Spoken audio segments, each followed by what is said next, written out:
Welcome to AI Chat Podcast. Who in their right mind would want to keep their assets in fiat currency? And then people say, oh no, we need to do real estate. All the wealthy people have real estate, where we talk about AI and other topics that could be of interest. My name is Nico. And my name is Sean. She wants to have everybody that's on social media be identified with their real name. The real ID card. Yeah, that's insane. A focal point of what we do here is to educate people on how they can improve their jobs using AI tools, because it's going to be a problem in the future if you ignore the fact that AI is going to take away a lot of jobs and a lot of tasks that are repetitive. Our goal is to educate and help you gain a bigger tool set in terms of what you can do in your specific profession to improve your productivity using AI. We like you to subscribe to our channel, like it, and also give us some feedback on what content you would like to hear more about. All right. Welcome to another episode of AI Chat Podcast. We realized that Nico always starts us off, so I figured let's switch it up for today. That's forbidden. Didn't you hear about this new... So the topic I'm kind of like focusing now is a sense that it seems like the world is becoming centralized, and they want to, like with this new immigration policy, is I'll bet you anything, okay? They're going to say, we need you to have a national ID, digital ID, because now we need to know who are legally in the country. And this is a national defense issue. I wonder if it's going to have like a live CAPTCHA, like, hey, I'm not a robot. You can prove that every time you go out somehow. Well, no, that's that. You've heard about the token by Sam at Chat GPT. It's called the World Token. You want to tell the audience a bit about that?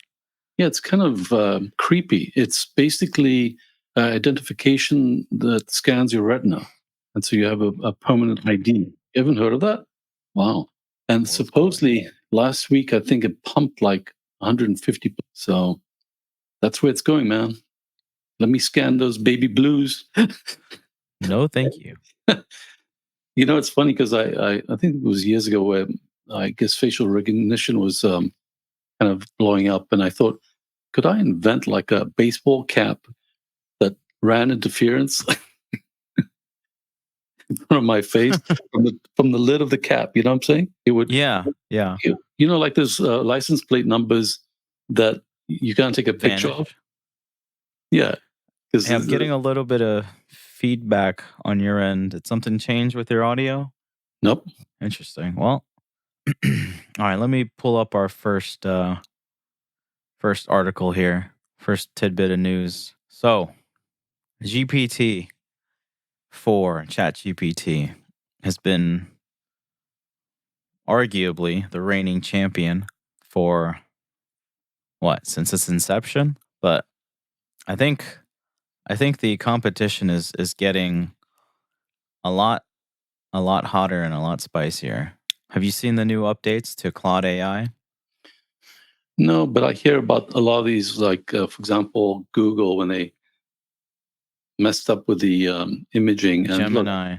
Yeah. Well, what Anthropic has going for them is that they didn't mess up so far.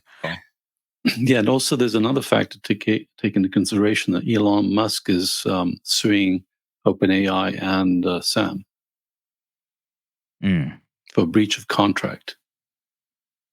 Yeah, I mean, it's interesting how quickly that event blew over when Sam Altman was fired, left, however you want to categorize that event. But that was a big shift, and then it just seemed to quiet down like a week later. So yeah, and I'm sticking with OpenAI and Chat GPT because I'm a developer and also my software relies on it. So I don't want to be hopping around like a hummingbird, to the next shiny object. I'm going to focus on one of them. If something dramatic happens, I can mostly reprogram everything with different APIs, but you can't. Everybody is going to come out with, oh, check this out, man. Look at this new solution. I think first mover advantage is on ChatGPT. no, certainly. I just, there's been some some big changes. Now Claude has, well, maybe they've already been having it, but now they have this updated release with Opus being their top tier, sort of to mirror or match Chat GPT Plus with GPT 4 Turbo. And then in the middle they have Sonnet, and still again a parallel to 3.5 Turbo or 3.5 for ChatGPT. They have Haiku, and so this little breakdown of the benchmark shows how they performed at different types of evaluations and scores, such as undergraduate, basically college level education, graduate level reasoning, mathematics, multilingual math, coding, reasoning, and Opus is showing to be ahead of ChatGPT 4. Now, not 4 Turbo necessarily, or is it 4.5 Turbo? 4 No, Turbo. four turbo. Okay. So, just, I'm not sure if this is a shifting point, but it's just one of the first things I wanted to highlight. And so let me tell you about an interesting conversation I had with my 12-year-old. We were driving back the other day, and he said, hey, so he's 12 years old. So he's got about 6 years to decide if he's going to go to college and what he's going to study. And says, should I be an architect or should I be a fighter pilot?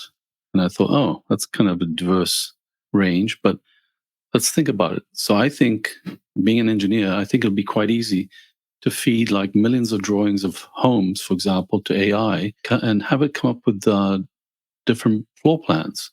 So I think being an architect, other than the creative concept of, say, Lloyd Wright, most of the architectural construction is pretty mundane. It's homes. And so I said, don't be an architect. You won't have a job. Then I said, hang on a second. So being a pilot, all the new aircraft we're building, it's got a seat in it, but it's unmanned. So are we going to not have any fighter pilots anymore? And so I said, remove that from the list too. So now I have to sit down with them and say, okay, planning ahead, what kind of education do you have? What kind of job do you get? What's going to happen in 6 years? And how can we even plan that out? So maybe he should become a gardener, but then we'll have these little robots going around cutting grass for us, isn't it? yeah, Because they already exist. So what kind of profession is safe? Where should you focus? And there's another thing is I think Google just fired or is going to lay off about 10 or 20,000 employees, and most of them are programmers because they figure out the remaining programmers can use AI to do all the work of these people that they're getting rid of, which is true. I saw a demo of a program where you told it what kind of game you wanted. And in paragraphs, you just say, okay, I want a game with tanks and it does this and that.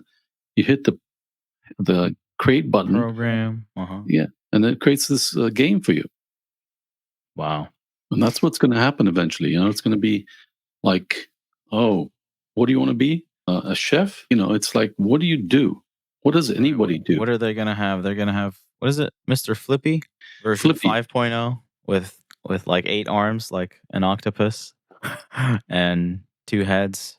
So it can, or cameras all 360. So yeah, very, very interesting times. I think a lot of that is already here, like that ability to make those programs and whatever. The ability is already there to replace a lot of these positions, but it's going to get even scarier when we get to a point where it's like at a mainstream level, in the sense that, there are fully fleshed out, developed platforms and tools that are out on the market that, any company can grab off the shelf. Hey, don't want to hire 5 engineers or don't want to hire 5 chefs, sous chefs, whatever. Here's your solution off the shelf. Yeah, so I'm kind of trying to think ahead for my son because obviously my whole life has been preparation. What do we do to prevent something or protect us from something? And I think this whole AI, and look, I'm a developer, so it's kind of like Well, the expression I told people, and I think said this 25 or 30 years ago, I said, I'm going to contribute to this chaos and then go to an island somewhere that has no technology and sit on the beach and read a real book and have a red wine and a flip phone.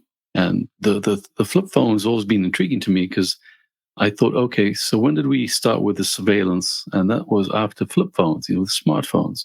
So I was at T-Mobile a couple of weeks ago, and I said, as a joke, I said, "Do you have any flip phones?" I said, "Yeah, we have one over there." They still sell flip phones, so I'm going to check out Hmm. and hope they can't reach me. So let me see. I'm going to try and present something, and I don't. It's a PowerPoint. Well, it's not a Sure. You PowerPoint. want to set that up while I go through this article that I had pulled up? Okay, go ahead, and then I'm not even sure Yeah. I'll be able to share it. So go ahead. Okay.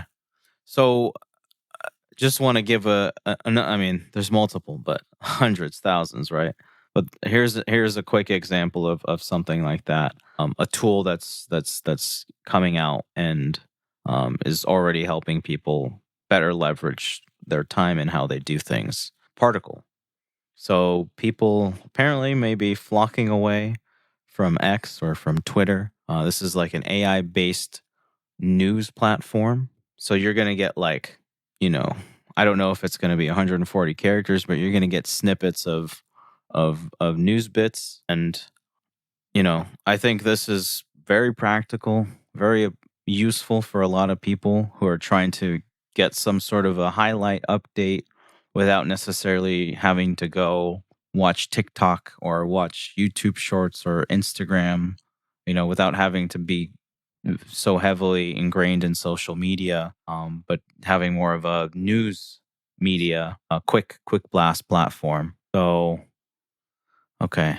Interesting thing about this is one of the big questions about how Particle is going to make sure that when AI summarizes the story, how do you categorize or how do you interpret like where the credit goes for that information, right? Because AI is basically scraping news articles and newspapers online that you let's say you want to visit Washington Post or there's a bunch of articles that I news platforms that I can't think of right now, but they have a subscription fee that you get one free article and then you've got to subscribe. So Yeah, but beyond interesting that, stuff there. have you heard about the new decentralized Twitter? No, I haven't. Because Jack Dorsey introduced, I think it was what did he call it? He even had an app for it. It was Talk about Threads. no, it Oh, was no, that was Blue Sky, but there's a new one now because I was watching this podcast or this convention, and it was Jack Dorsey talking about this new decentralized uh, social media network. So it's totally, you just need a name. You don't need to have an email, an account, how you create an account. But you don't create an account because I already logged in, and it's basically to have a decentralized, so there's no censorship. So the key of the conversation was censorship. Like these big companies like Twitter and Facebook are imposing their own censorship. Okay. So it's either company based or government based. And this new system is totally decentralized. Hmm. Were you able to pull up your presentation? Yeah, because I've got to leave, but let's see. I'll try and see if it says, okay, screen, because it's a PowerPoint. Well, not actually a PowerPoint. It's Libre. So let me see. Well, it's a presentation type file. Yeah, yeah, but let me see if I can do a presentation because you can share a presentation. But I think so. It's called Slides. No, see, it's got Google Slides. Okay. Yeah, so I have to upload it. So I can show you because basically what I'm doing in this tech incubator, is we're developing a software solution, and its name is Lumi AI, like coming from the word or shedding light. So it's basically AI assistants that are going to help people with the problem we have today, and most people don't realize, except when you try and make an appointment with a doctor or you try and do anything, is these companies are pushing you to go and visit our website, or wait times are longer than expected. Here's our chatbot. So companies are going to, they don't want to spend the money on humans sitting there answering your questions. And you'll notice that most companies are making you do all the work to maintain your account and any questions you have. So we're building these AI assistants that are trained specifically in certain areas, and we custom made for companies as well as general use for individuals. And so the goal also is to see how we can maintain the do it for the good of humanity, because I feel like we're going to be going too far left or right. I don't care if I'm not a politician, but we're going to go off track. And I think that's dangerous. And I don't think any of these companies really want to take responsibility, because everybody wants to make money. So when you come up with all these alternatives and new competition, they're not going to slow down. They're in a race to the wall, I'd say. Yeah, and another element in that is how does the average consumer fit into all this? Because or even the average workforce employee or associate, because you know there are the people that are on the cutting edge and adopting AI. There are the people that are aware of it, maybe tried it out.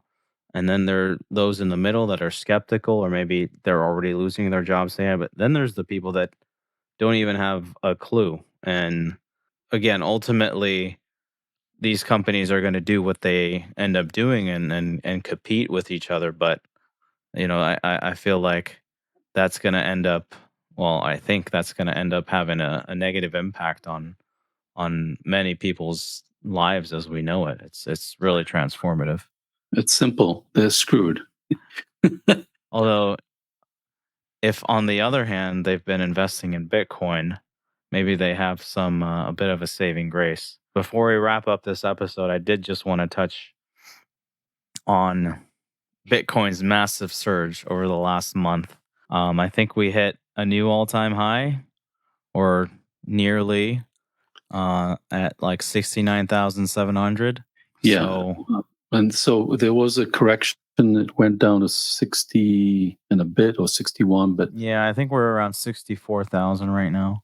yeah, so it came back because this is just manipulation. I think the demand, and especially rumors that countries like the United Emirates are going to buy $50 billion worth of Bitcoin, because their problem, they're thinking about 100 years from now, they won't be able to sell oil anymore. So basically their income is zero.